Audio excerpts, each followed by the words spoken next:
when you are in your lowest moment. Women were answering, and every man that answered that question said no one. Why? Men don't cry. Men are not permitted to show their emotions, and so many other things. You realize that, truth be told, we really need to bring these discussions to the forefront, and that is why you are here, as well as for so many other reasons. Absolutely, and good evening, ladies and gentlemen. Ma'am Helmin, my respect. I'm so honored to see you here. We were in Yaoundé the other day, and God bless your soul. I'm so touched by your story, and I'm proud of you and your resilience. I'm so honored to be here. Permit me start first of all by appreciating you all for your patience, because normally when you come there for an event, the tradition is to say, I apologize for my late coming. That's so cliche. You don't need to apologize. Let's change the narrative, okay? Let's change the adjectives. I appreciate you for your patience, not apologizing. I got into Douala this morning from Bamenda, and the whole plan was to return today after this event. However, while I was here trying to rest, I talked with Mr. Lucan. I was called up for a case in Boya, a case of attempted suicide. And I'm not that kind of person who hear that there's a case of mental disorder or mental health concern, and I'll just say that, hey, I have an event in Douala, I can't attend to that. I had to just run to go see what help I could give. So, thank you very much. I'm sorry I didn't get your name, so I can... Faith. The name is Faith. Okay, Faith. Thank you very much for that question, Faith. Before I really talk about this whole issue of depression, I want you to understand that I was not born with a passion for psychology. I was not born knowing what it was all about even. I was not even born with the slightest clue that there was something that existed regarding the understanding or studies of our behaviors. I was rooted in our culture. The Bali culture is such that it's so beautiful and complex. It's silently loud. And I was raised in that setup to value the culture and the church. So how did I even get into mental health? Jude will remember that there was a time we were together at a Christian university where I served for almost 8 years. And 2014, I suffered from severe sepsis that led to multiple organ failure. I had kidney, liver, and spleen failure. I was in an altered mental status. I was bedridden, I was chained, I was like gone, you know, literally. And they didn't even know what the diagnosis was. They didn't even know what I was suffering from. And it was a very dark moment, because prior to that I was not sick. I was not sick at all. I just got up one morning, we were preparing the files for students to graduate. I'm happy to see Chifu von Felix here. He was in the faculty. My respect, sir. He was in the faculty where I was serving as the AA, and we were preparing their files for graduation to submit. I just get up this morning, everything is okay. I was returning from an international conference, and I just started having vertigo. I can't figure out what's going on. I thought maybe it's because I'm hypoglycemic. My kid sister had to give me enough sugar. I drank to bring up my insulin, but I kept just spinning, and before I realized, I fell and I was rushed to the hospital, and that's how I was just depreciating and going. That's how I just lost my sanity completely. I was in psychosis. Psychosis is a mental disorder as well. And I mean, first thing, typical tradition, Namiyungo. You get. First thing, Christian tradition, they're like, there's a curse somewhere. There's something wrong in the family that needs cleansing. This kind of thing has never happened, so why should it happen to you? And now, you've been poisoned. Because at that moment too, I was not only working at the Christian university, I was also serving in the palace. I know how the palace setup is. So there were so many stories coming up. And we had just lost one of the professors, Palima, in CCU. And some stories were like, that school, something did wrong with that school. They don't take that partner, they want to take young girl. Lots of stories. You know, when something strikes, like adversity strikes, what I've realized through research and observation is that in the African community, they don't try to verify with facts. They just assume and label it. You know, they'll either take you to a Ngambe house so that they can use blade and some powder mixed with whatever to apply on your body that was done to me, or they take you somewhere to say they are exercising you to meet an exorcist who inflicts more trauma on you by the rituals and the routines. Get up in the middle of the night to pray, to cast, to bind, to all of those things are more traumatic. However, while I was in that hospital bed in Bali, it was during the time of there was a pandemic at that, Ebola. Yes, it was a time of Ebola. They said, okay, I'm from a conference, I've contracted it. I was quarantined. Nobody was permitted to come to my room. I was just depreciating and going.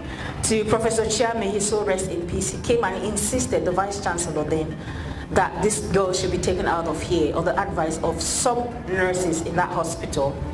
And that's how I was rushed to Mbingo, and it was just at the nick of the time. They didn't even know how I sustained being in the ambulance from Bali to Mbingo with my heart still beating, but I had swollen, my stomach had swollen, everything was really gone. That's when they diagnosed that I had kidney, liver and spleen failure. And throughout this time, nobody could tell how I was surviving because I was not even being treated.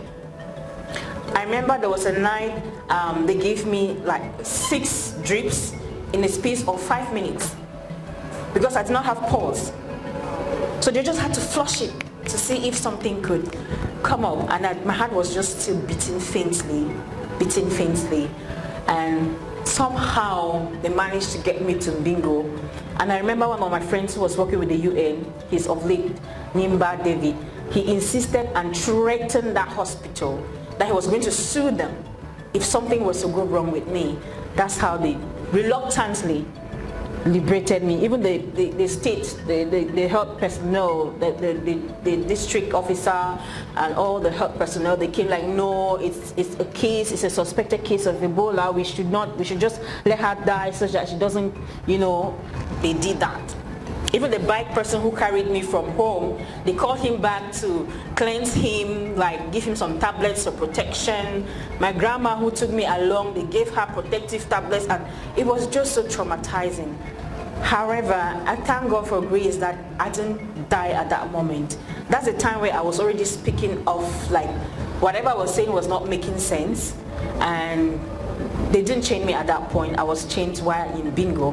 This is true story, 2014, yeah? And it's only by grace or by some miraculous act that I survived it, because while I had over 250 packets of drips, antibiotics to like flush out. My blood had clotted. Severe sepsis. Sepsis is a health condition where there's infection of the blood. So when the blood is not circulating, it just blocks, and there are lots of things that happen as a result of that. And medicine will say it was severe sepsis that caused the kidney, liver, spleen failure. The cultural will say there was some darkness or some shadiness in the family or the community. The church will say there's a curse or something that is not right. But the general perception is that there was darkness. Nobody looked at it from a pure psychological point, that where was this girl, what's her background, how was her childhood, what's her relationship with her family, the immediate circle, how does she feel, think, or react or behave when she's by herself. All these things that are very pertinent when we're talking about mental health.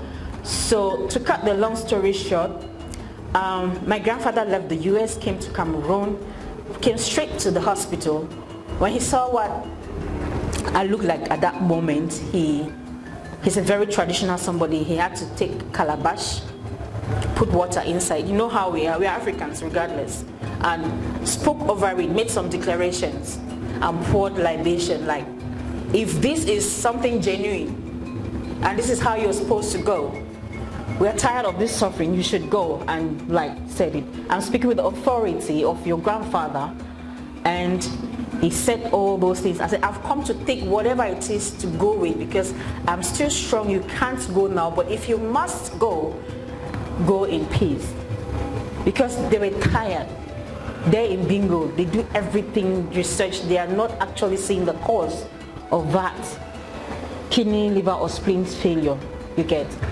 And there's one thing I must take you back, regarding my childhood, because one thing my research has revealed over these 6 years I've been working as a psychologist, psychotherapist, or trauma counselor is that there's always a source. Most of the things that are happening to people at the surface level, they are just causes. There's always a source, and the source is retracted to the childhood. There are some traumas or some issues that happened during your childhood phase that were buried, and they're buried because our culture doesn't understand mental health conditions. It doesn't understand pathologies. It doesn't understand mood disorders. And when you talk about them, they're like, you're crazy, or it's not real, you know. So let me take you back to my childhood. Yeah, I had a very beautiful childhood as far as I can remember, but growing up, I knew that my elder sister, my mom was my elder sister. I didn't know she was my mom. And it's only when I was about 13 that Grandpa insulted me to be a bastard. I don't know what quarrel he had. Men, when you, men, the men in the hall. Can I see your hands up? Are there men in the hall? Please, when you're moving and depositing your seats left and right, know that there are repercussions, okay? So we need intentional men in our generation who will be conscious about whatever seat they've deposited away and take full responsibility, because you are causing a lot of havoc by denying some of the seats you deposit left and right. Am I speaking? Okay. So I didn't know that my grandparents were my grandparents. I knew they were my parents, and I was okay. Everything was beautiful until when Grandpa had a misunderstanding or something, and he threw that word at me. I was very smart, and I realized he didn't like me from a very young age. He always preferred my cousin. You know, when I come back from school, in primary school, Grandma would say, okay, tell your grandfather you're going to the farm, you're coming to meet me, but take your books and go to the forest, take this loin, go hide somewhere and study. I wasn't encouraged to study as a girl child, not at all.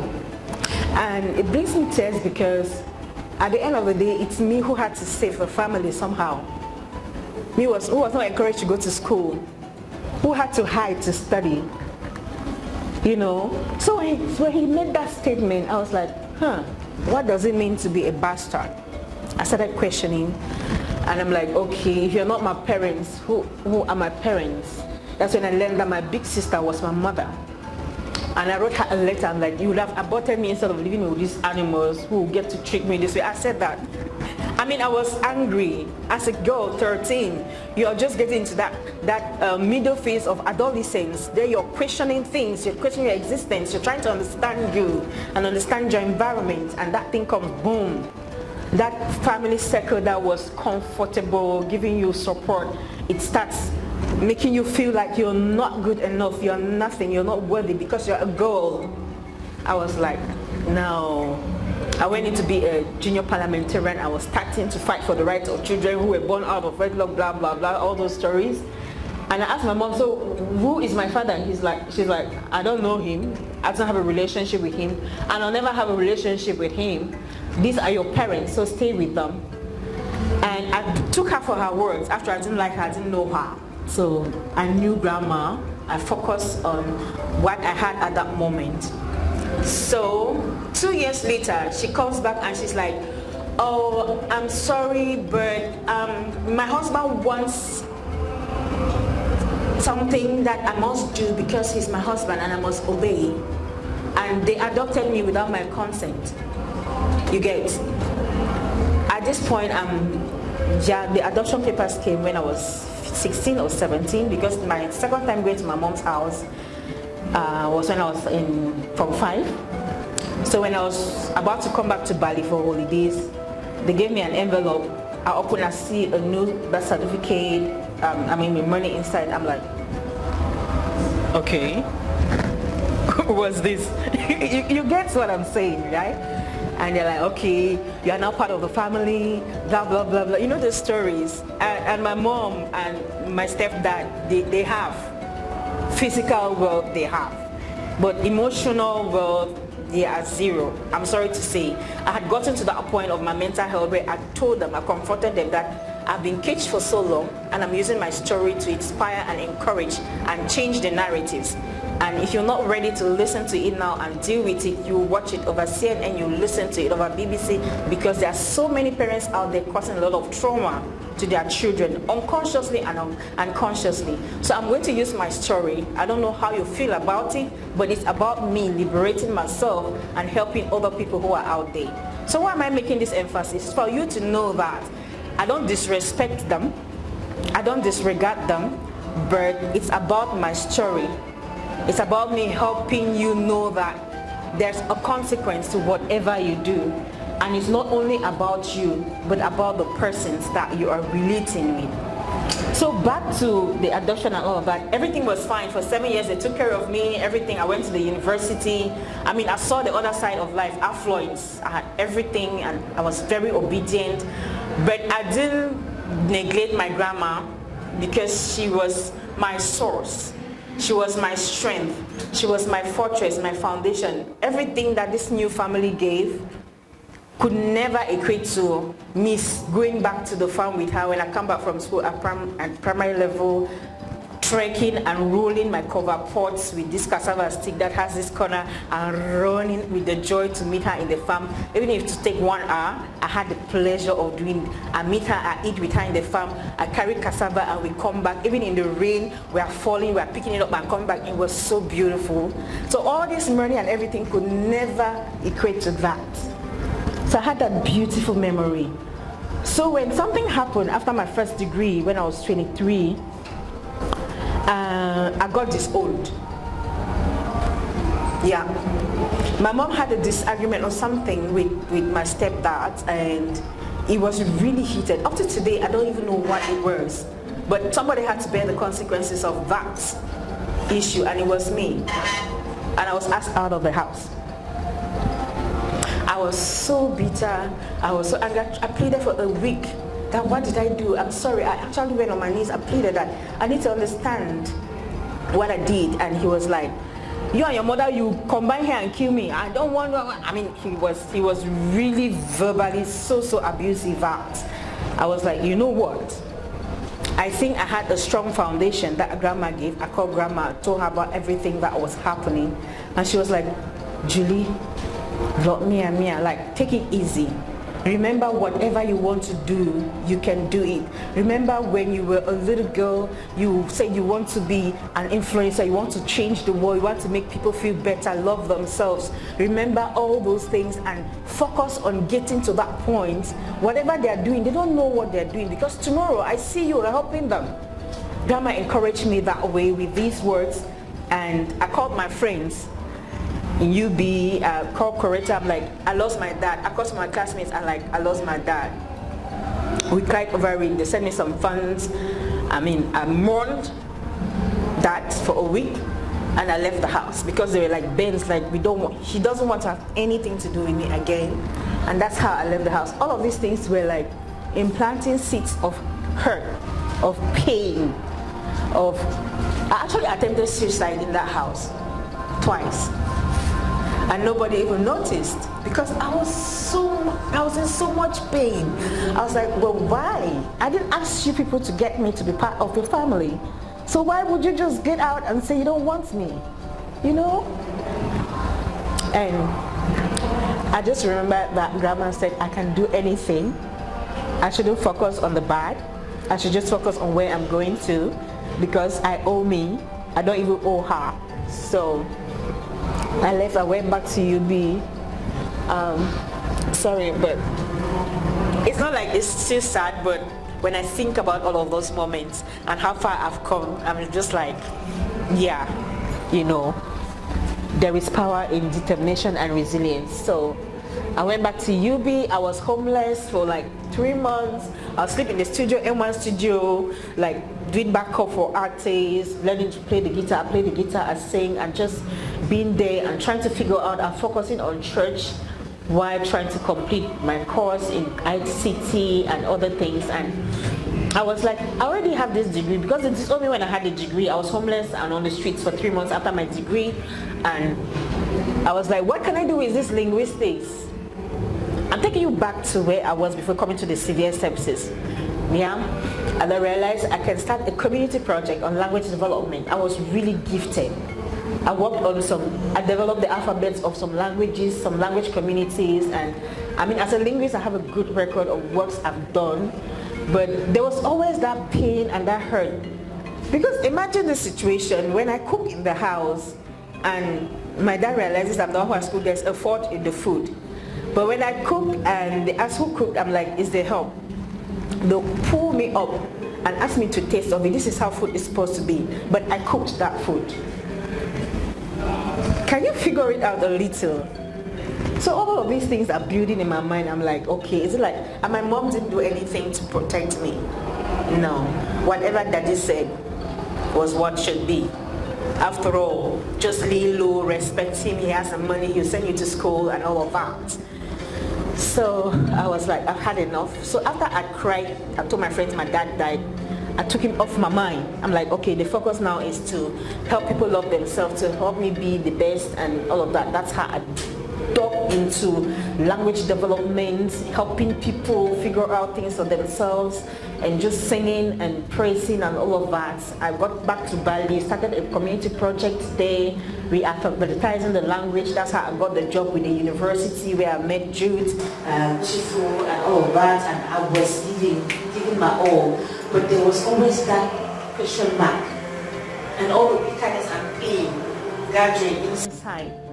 So during the 5 years that I was disowned, I was not communicating with my parents. Yeah, we'll meet during events in Bali. I greet the answer, they don't answer. Okay, I'm on my business. After all, they had died.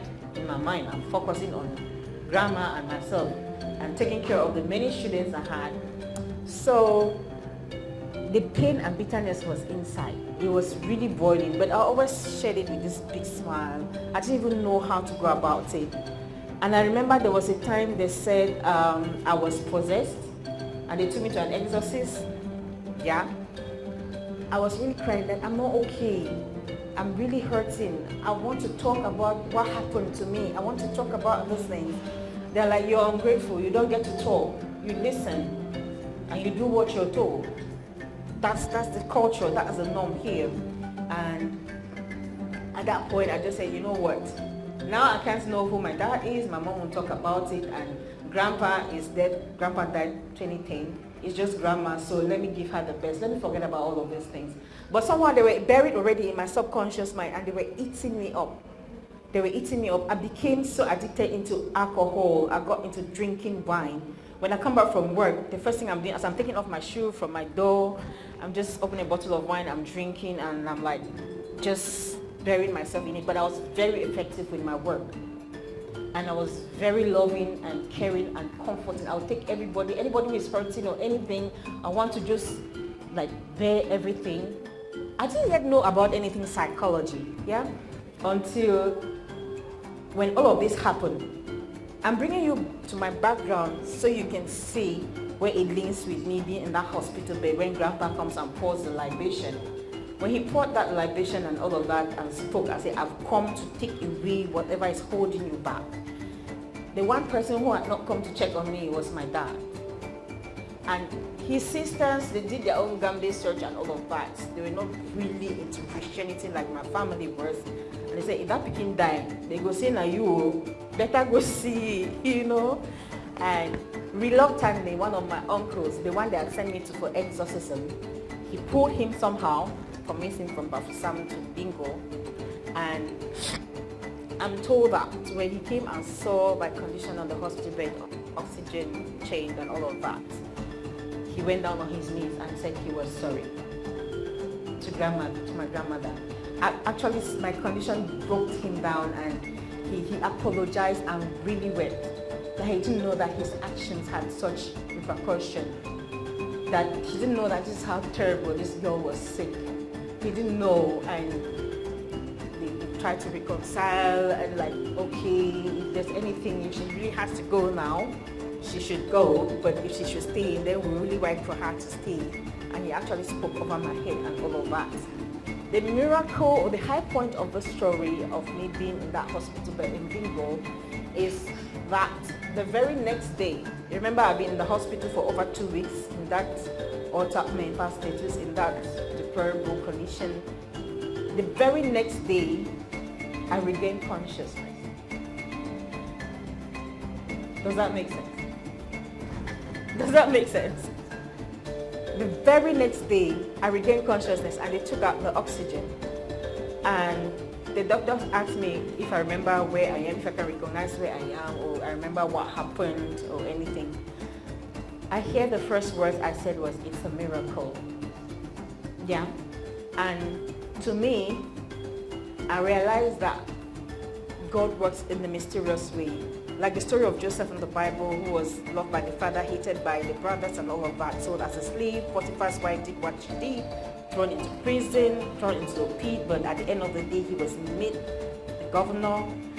I realized that God wanted me to go through all of this part and let all the condition and hurt and pain be there such that there could be reconciliation in the family.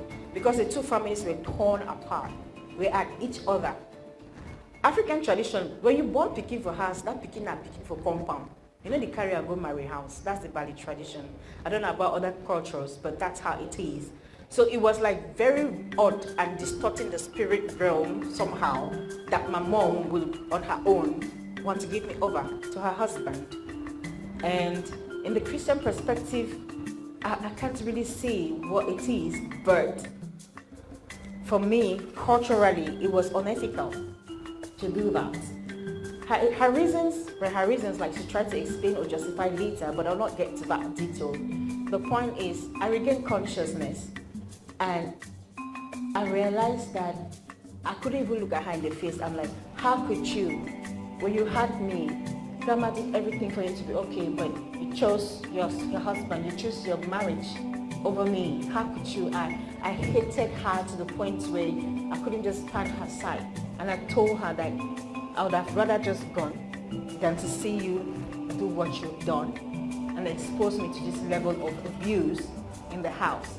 I was abused at home. It was just crazy, but I didn't know how much it was getting inside my head. So after I recovered, it took me months to learn how to walk and talk again.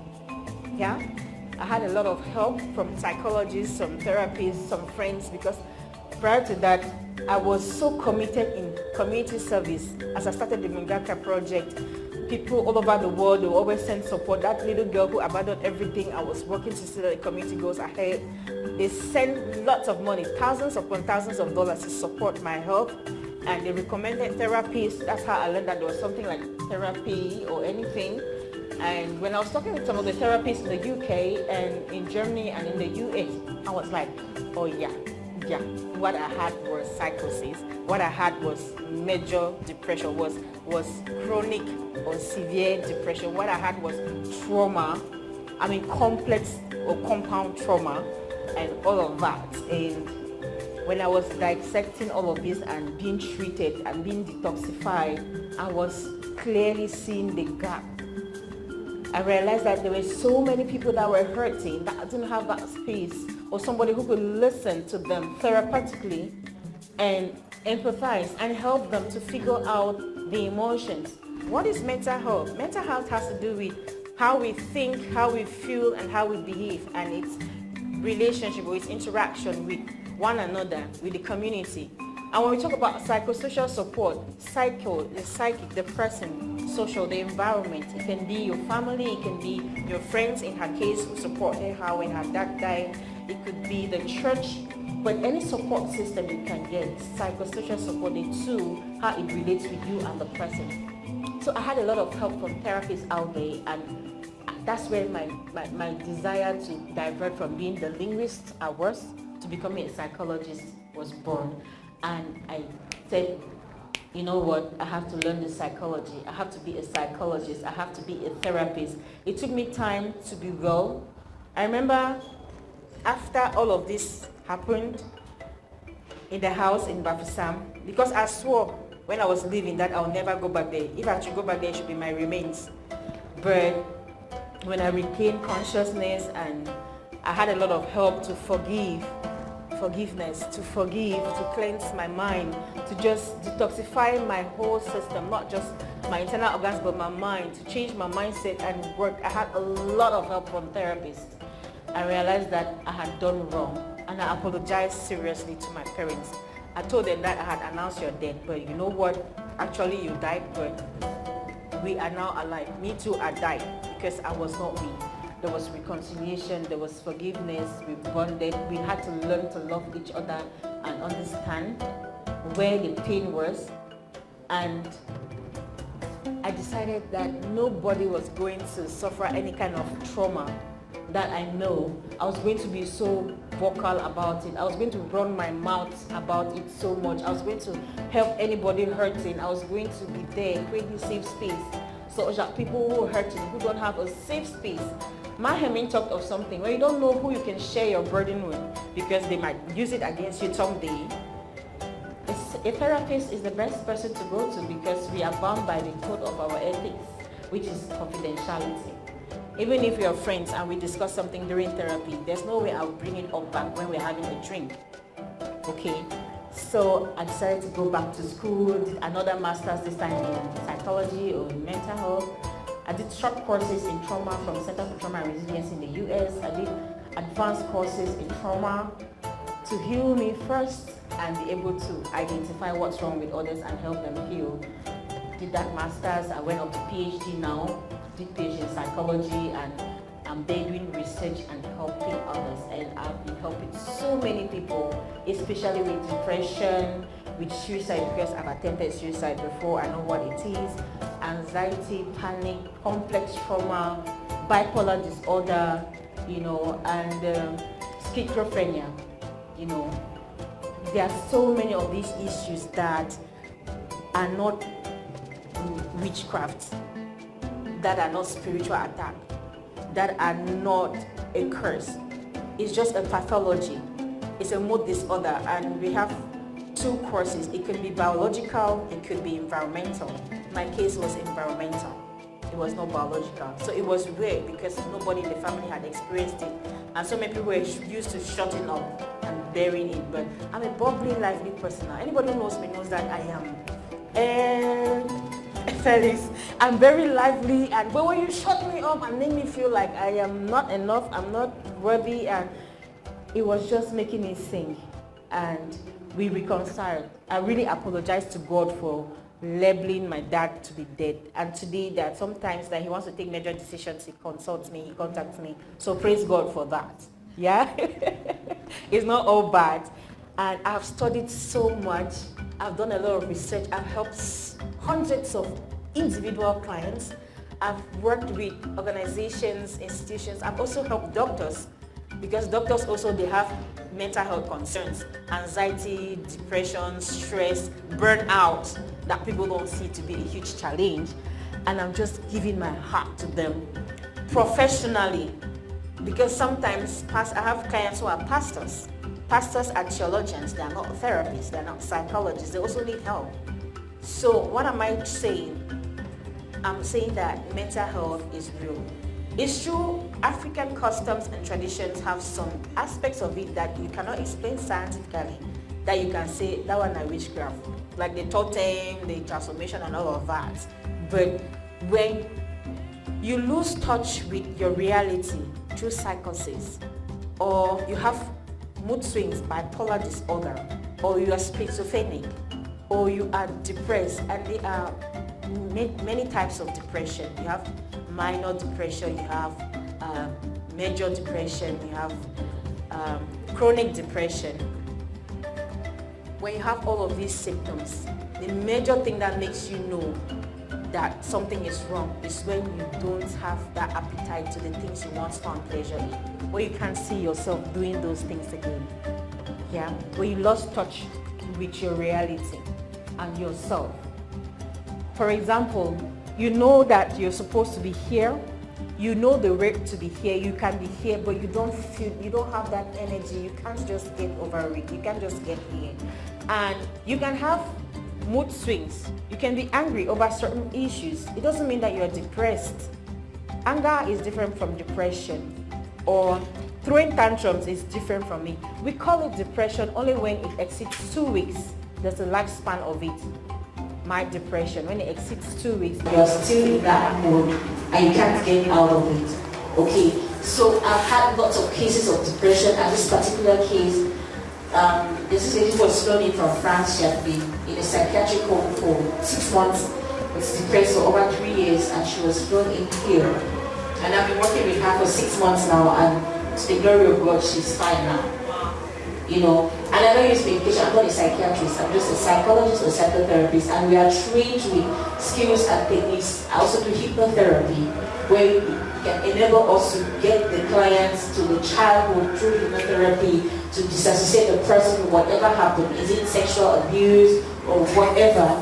And you come back now to the now, so that the two individuals, the child in you who experienced all those traumas, and the adult can reconcile and get back to be one and move forward. So it's a long journey, and I'm so happy that all what I went through, because thanks to all of it, I'm able to have the safe space where I help people professionally. So that's just about it. Yeah. Can we give a warm round of applause?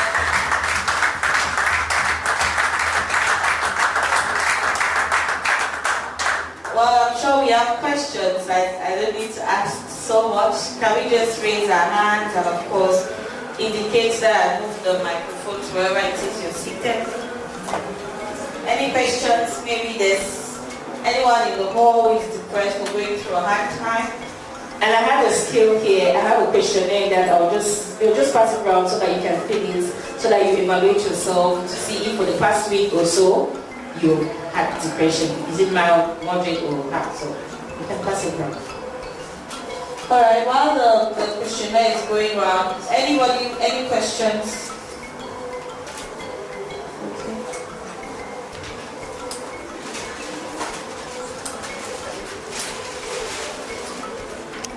Thank you so much for your presentation. It was really in-depth, and I learned a lot. Thank you. So I wanted to ask concerning forgiveness in relation to depression. You made mention once you forgave your dad and as well your mother, there was this inner peace and you let go of every hurt you've been feeling. Now I want to ask, in the case where you can't seem to forgive whoever has hurt you and you're depressed, but you really want to get out of that depression mood, what can you do? I'll call you an example for someone who was raped. Sexual violence survivors, it's difficult for them to fully get out of depression, because especially if they get to see their perpetrator, if they get to see their abuser, like you said. So how can you move out of depression while you've not forgiven whoever hurt you? Okay, I love that question because I'm also a survivor of sexual abuse. Yeah.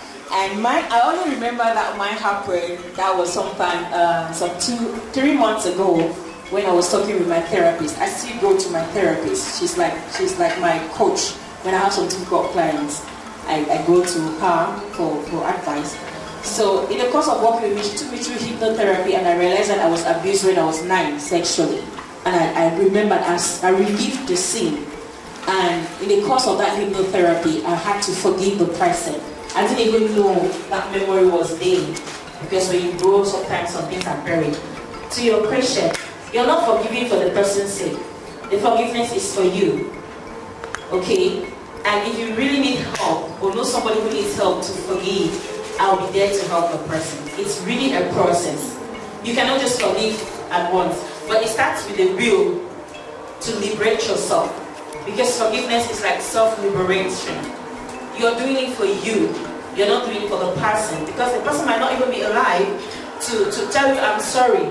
Even the person is alive and you see the person every day, in a case where the abuse takes place in a family circle and it's a family member who assaults you, who abuses you sexually, and you've not been able to voice it to your parents or your family, it's your responsibility. You owe you to come out of it, to forgive yourself. And I can teach you how to do that. Yeah? But it's a very tough thing to do, but it's very easy. You just need to be willing to do that. Does that answer your question? Yeah, it does.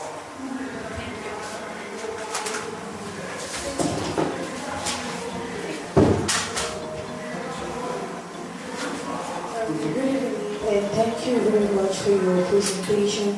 I can't believe that somehow I'm very this evening.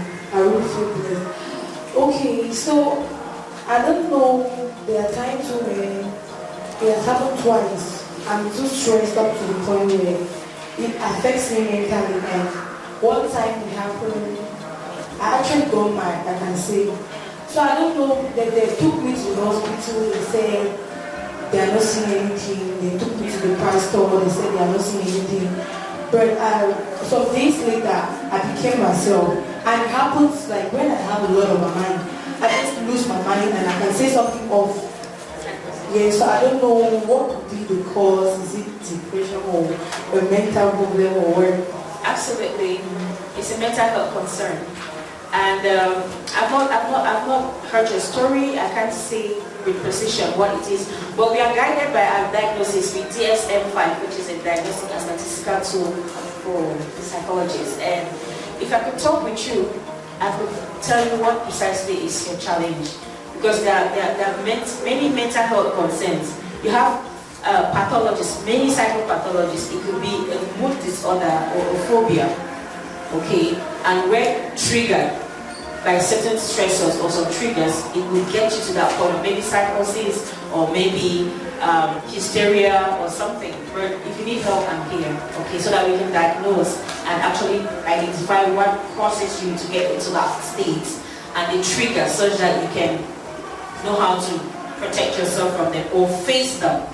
Because the truth about it is that you have to face it, feel it, then fold it so you can move. Yeah? Thank you very much. Okay.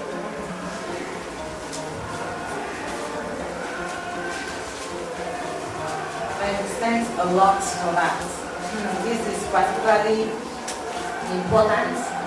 A few years ago, I did a program on psychology and mental health. And I guess you know why.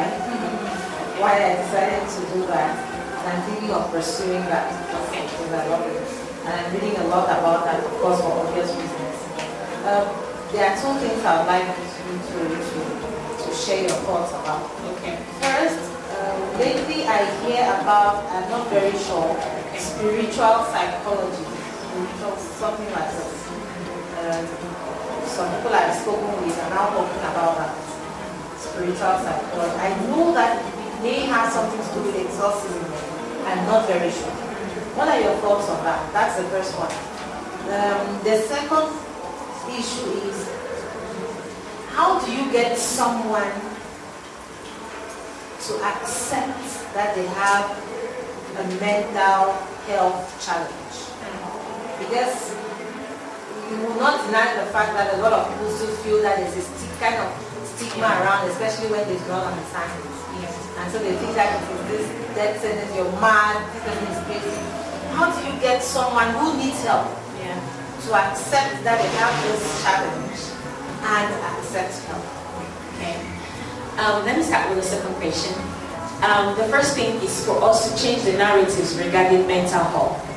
To let everybody understand that it is normal. Even me, a therapist, there are times that I suffer from burnout when I'm overworked. Imagine having to do with 10 clients a week. Or imagine getting to be exposed to some triggers that get me to that. It doesn't mean because I'm a therapist, I help people, I don't sometimes have burnout, overwork myself. So let us start changing the narratives and letting everybody know that asking for help is not a form of weakness. That mental health concerns are real. We're not talking about disorders or psychiatric cases.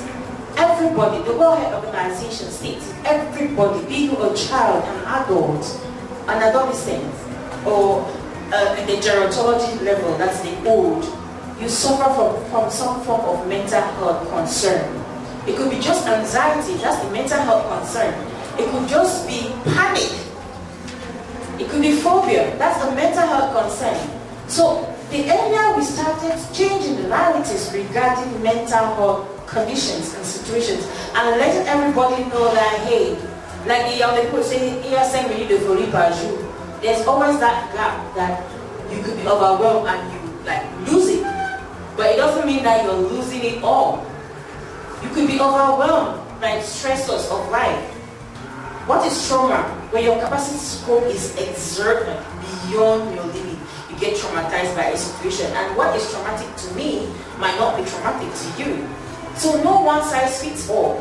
So let's talk about these things openly and let our men who are overworked and overburdened and society has made them to think that you're a man who's strong, know that they need help. Sometimes you just need to be able to talk to somebody and get a clearer perspective of whatever it was that was blocking you in your mind. The whole point of getting somebody that you know has a change, a shift in attitude, because there are symptoms of depression. There are like 7 or 8 based on DSM-5 model, but to say you're depressed, you have to be manifesting about 5 of them. Or to be, so if you have a loved one and the behavior has changed over a period of time, a week or 2, get up to the person like, I love you, I care about you, and I think that something has shifted. And I know a professional, if you're not comfortable to share it with me, I know a professional who can help you figure it out and be able to deal with it without the world knowing, because we still have this fear that I don't want everybody to know that I'm seeing a therapist. But it's a normal thing to see a therapist. Okay, if you don't want the world to know, we have this confidentiality clause, which is very important to us. And many people refer other clients to me because of the whole confidentiality thing. I mean, so to answer you, let the person know. If the person is not comfortable talking with you about it, recommend. If the person doesn't want to accept, because there's the denial phase, the first phase in depression is denial. It cannot be me, somebody has bewitched me, it cannot be, this is not me, something is wrong, this is not me. No. There's denial, then the other phase is where you even accept you're still fighting with yourself, then you actually accept the treatment. Okay. Talk to the person with love, assure the person that no matter what is going on, you are there to accompany the person. And the person is not comfortable talking with you, you can get professional help. Is that reassurance, that therapeutic listening, that empathy, and above all, not imposing your will. Because if you bring a client to me and I work with the person and the person not willing to actually open up, I can't help you if you're not willing to let me help you. But trust me, but when you come to me and you're willing to open up, your healing will be just like this, because God has really enabled me to know how to dissect and get into the issue and bring it out. Now the first question you asked, I think there are different forms of psychology generally has to do with the study of mental processes, the mind and the behavior. Yeah? How you think, how you feel, and how you act. These 3 key words. Thoughts, actions, feelings. Yeah, so when they talk about spiritual psychology, I don't know if they're talking about healing from the spiritual perspective or something, because in trauma counseling, as a trauma counselor, we have different forms of trauma healing. There's the heart model, which focuses on the Christian or the spiritual perspective to healing. Then there's the EMDR model. There are so many models. So if a client comes to me who is traumatized and is a Christian or a believer or a spiritualist, I will heal the person from the spiritual or biblical perspective. I'll not take the EMDR model to impose on you. But if you're a secular person and you don't believe in God and all of that, I'll deal with your trauma from that perspective. So, does that answer your question? Okay. Thank you so very much, Mme Julliet. Can we give her another warm round of applause? It's been quite an interesting session. We invite you to warm your seats. Okay. While we're going to get back to question and answers or networking at the end of the program. We've been talking for quite a while. We've learned a lot, haven't we?